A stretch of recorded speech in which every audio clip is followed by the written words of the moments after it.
And moving on now to another update that Pakistan nefarious plot has now been caught on camera, this time in a garb of ceasefire agreement. Pakistan increasing the number of terrorists that they are putting out in the launch pads as well. Republic has now accessed visuals of one such launch pad inside Pakistan territory on the international border, where a group of 4 terrorists can be seen near the international border.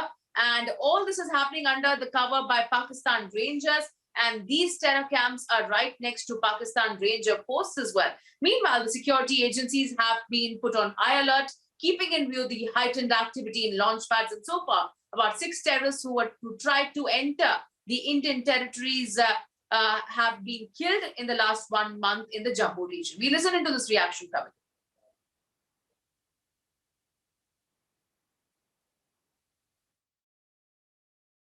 देखिए, जो पार launching pad Pakistan की ISI और उनकी बाकी जो सहयोगी agencies के जरिए चलते हैं वो लगभग बराबर कायम है, उनमें कोई कमी नहीं आई है। हम लोग टाइम टू टाइम जब कभी भी जिक्र करते हैं उनका अंदाज़ा 250 से लेके 300 के करीब लगाते हैं कि 250 से लेके 300 तक जो आतंकी है, दहशतगर्द है, उन कैंपों के ऊपर ट्रेनिंग भी हासिल करते हैं और लॉन्चिंग के लिए भी तैयार रहते हैं। सीज़फायर की अंडरस्टैंडिंग के बाद जो 20 फरवरी को हुई थी, कुछ अरसा बीच में रहा जिसमें इन्फिल्ट्रेशन 0 पे आ गई थी, इन्फिल्ट्रेशन नहीं हुई और किसी भी तरह का जो क्रॉस बॉर्डर फायरिंग और शेलिंग किसी तरफ से नहीं हुई, जो आम आवाम की तरफ से, लोगों की तरफ से और हर सतह के ऊपर जिसकी सराहना हुई, वो एक अच्छी बात है जिसमें किसी भी तरह का नुकसान किसी का नहीं हुआ है। मगर अनफॉर्चुनेटली पिछले कुछ वक्त से जो इन्फिल्ट्रेशन का सिलसिला है वो अलग अलग लॉन्च पैड से दोबारा शुरू हुआ है। इस तरफ भी रजौरी पुंछ का आप जानते हैं कि जे परसों जो इनकाउंटर हुआ, जे तीसरा इनकाउंटर है पिछले कुछ वक्त के अंदर।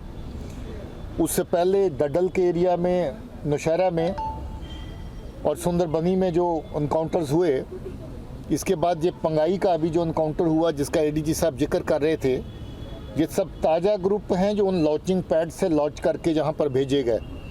और इतला ये है कि इस तरह की एक्टिविटी अभी जारी है और भी इस तरह की लॉन्चिंग के इम्कान और शंका मौजूद हैं अभी।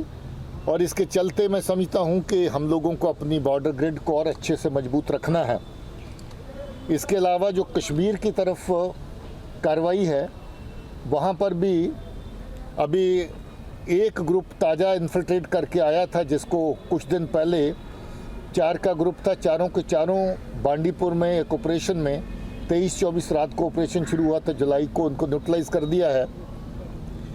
उनके जो मालूमात मिली उससे भी ये पता चला कि मच्छल और गुरेज के सेक्टर से इन्फिल्ट्रेशन करके वो ग्रुप आया था। और ये भी पता चला कि उनकी लॉन्चिंग कैल के सेक्टर से हुई थी जो पाकिस्तान में है। और वो कैल सेक्टर पे जिस वक्त इनको लॉन्च किया था 14 लोग और मौजूद थे जिनको लॉन्च करने की तैयारी उस वक्त चल रही थी। सो मैं ये बताना चाहता हूँ कि ये नापाक हरकत अभी भी जारी है। बॉर्डर ग्रिड पूरी तरह मजबूती से अपना काम कर रही है और हम लोग जिस तरीके से आपने ये देखा 3 एनकाउंटर अभी तक हुए, आइंदा भी इस तरह की इन्फिल्ट्रेशन को जो है वो फॉइल करने के लिए तैयार रहेंगे। सर, ये जो मिलिटेंट मारा गया है ये लोकल है या फॉरेनर है? ये तो 2 मिलिटेंट के बीच में एक मिलिटेंट रमीज़ करके शोपियां का होने का क्लेम कुछ उनके घर वालों ने किया है। DNA सैंपल उनके ले लिए गए हैं, उसकी जांच के बाद पता चल जाएगा कि वो लोकल है। दूसरा जो है उसको किसी ने क्लेम नहीं किया है और चांसेस ज़्यादा हैं कि वो पाकिस्तानी है, क्योंकि जो बांडीपुर में मारे गए उसमें 2 लोकल थे और 2 पाकिस्तानी थे। जहाँ पर भी जो लॉन्चिंग होती है इसमें ज़्यादातर ऐसा ही हो रहा है कि आधा लोकल और आधा पाकिस्तानी टेररिस्ट उसमें आता है। इसमें भी लगता है कि जो अभी पहचान जिसकी नहीं हुई वो पाकिस्तानी हो सकता है। Republic Media Network has accessed exclusive video of terror launch pads near international border, and 4 terrorists can also be seen waiting to infiltrate into the Indian territory to carry out a major terror strike. This video is days ahead of Independence Day, where Pakistan is trying to vitiate the peace process by pushing terrorists into the Indian territory. Top official of the Jammu and Kashmir Police, ADG Jammu Zone, has also confirmed to Republic that there are intelligence inputs that suggest the heightened activity in the launch pads across the line of control as well as international border, and those trying to enter Indian territory to carry out major terror strikes.